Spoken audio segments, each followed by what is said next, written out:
Ao sair do lontrário, inicia-se a exposição do Museu das Pescas, com uma representação em barro de uma arte para a pesca do meixão, um cântaro em barro e uma salgadeira em pedra, que servia para salgar o sábel, dada a sua abundância no passado. Depois, surge um cilindro com pregos, arte ilegal que era usada para a pesca das solhas. Este instrumento era puxado por um barco, rodava no fundo do rio e espetava as solhas. A escultura em barro representa uma arte de pesca que desapareceu entre os anos 60 e 70 do século passado, em consequência da progressiva construção das barragens e que originou uma diminuição brutal da quantidade de sáveis no rio Minho. Chama-se algerife e era uma rede de cerco em que participavam vários pescadores para puxar a rede à mão. Os pescadores mais velhos contam histórias que chegavam a apanhar, de uma só vez, 500 sáveis.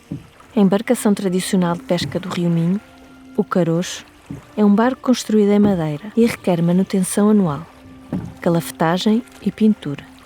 Conservavam a madeira do barco aplicando uma mistura de alcatrão e resina de pinheiro, que se obtinha derretendo estes dois elementos em potes de ferro ao lume. Como consequência, todos os barcos de pesca eram pretos e designava-se esta atividade embrear os barcos. As redes, no passado, eram feitas de materiais frágeis como fio de linho, de algodão de cânhamo e de ticum que vinha do Brasil.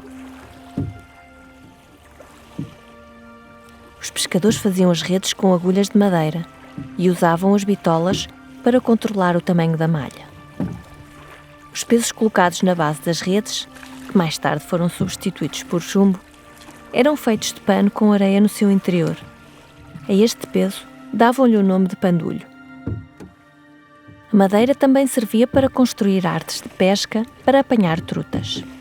Estas artes eram colocadas nos afluentes e depois, com uma vara, os pescadores batiam na água com o objetivo de assustar as trutas, que se escondiam nestas artes, sendo capturadas quando os pescadores as levantavam de repente.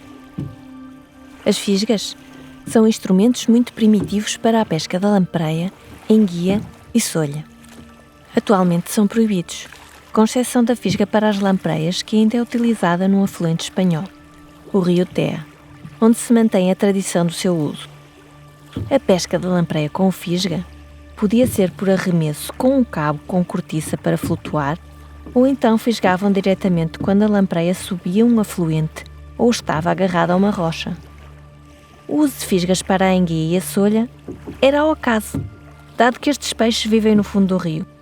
Os pescadores espetavam a fisga no fundo e o sucesso dependia da abundância destas espécies nos locais escolhidos. Até à década de 70, a pesca do meixão era feita com uma rapeta na margem do rio, nas noites de lua nova com a maré a subir. Muitos pescadores usavam uma caroça, uma capa de junco, para se protegerem do frio e da chuva. As botas eram feitas em couro e em pau e tinham uma ferradura para proteger a madeira. Para auxiliar na pesca do salmão com rede, muitos pescadores usavam um canjo para puxar o salmão para dentro do barco. Há registros de salmões com 20 quilos. Muitas vezes, o salmão entrava no barco ainda vivo e, para não saltar para a água ou para não perder muitas escamas, os pescadores usavam um seixo para o anestesiar. No estuário do rio Minho, a pesca é realizada usando o barco e uma rede que pode ser de deriva ou fixa. No entanto, para montante, entre Monção e Melgaço, existem as pesqueiras, que são estruturas em pedra, seculares, e nas quais os pescadores colocam dois tipos de armadilhas, o botirão e a cabaceira. Ainda existem cerca de 350 pesqueiras a funcionar, quer galegas, quer portuguesas. Na época medieval, as pesqueiras pertenciam aos mosteiros.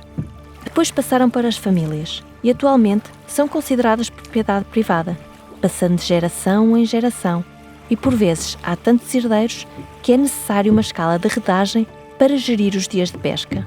Tradicionalmente, a bacia do rio Minho é uma região com um grande consumo de lampreias e normalmente confecciona-se com arroz ou em ensopado, em que se aproveita o sangue. Assim, as pessoas que pretendem cozinhar desse modo compram as lampreias vivas aos pescadores, que as mantêm no viveiro. No passado, eram caixas de madeira com buracos. Atualmente, utilizam bidões de plástico ou até tambores de máquinas de lavar. As redes em miniatura representam artes de pesca que funcionam no Rio Minho. A tela dos meixões surgiu no Rio Minho na década de 70, a partir de experiências realizadas por um pescador galego, de Tui, chamado José Gaioso. É utilizada entre novembro e fevereiro, no período da lua nova. Outra rede, a única autorizada para a pesca das solhas, é colocada no fundo do rio, aberta e com uma âncora, o que significa que está fixa. Depois de colocada, o pescador anda com uma vara, que se pode ver suspensa por cima do expositor, e que tem uma moca na extremidade, a bater no fundo, na areia. Com o impacto e vibração, as solhas levantam, nadam e muitas vão pousar em cima da rede. O pescador, ao recolher a rede, captura as solhas que vêm no seu interior.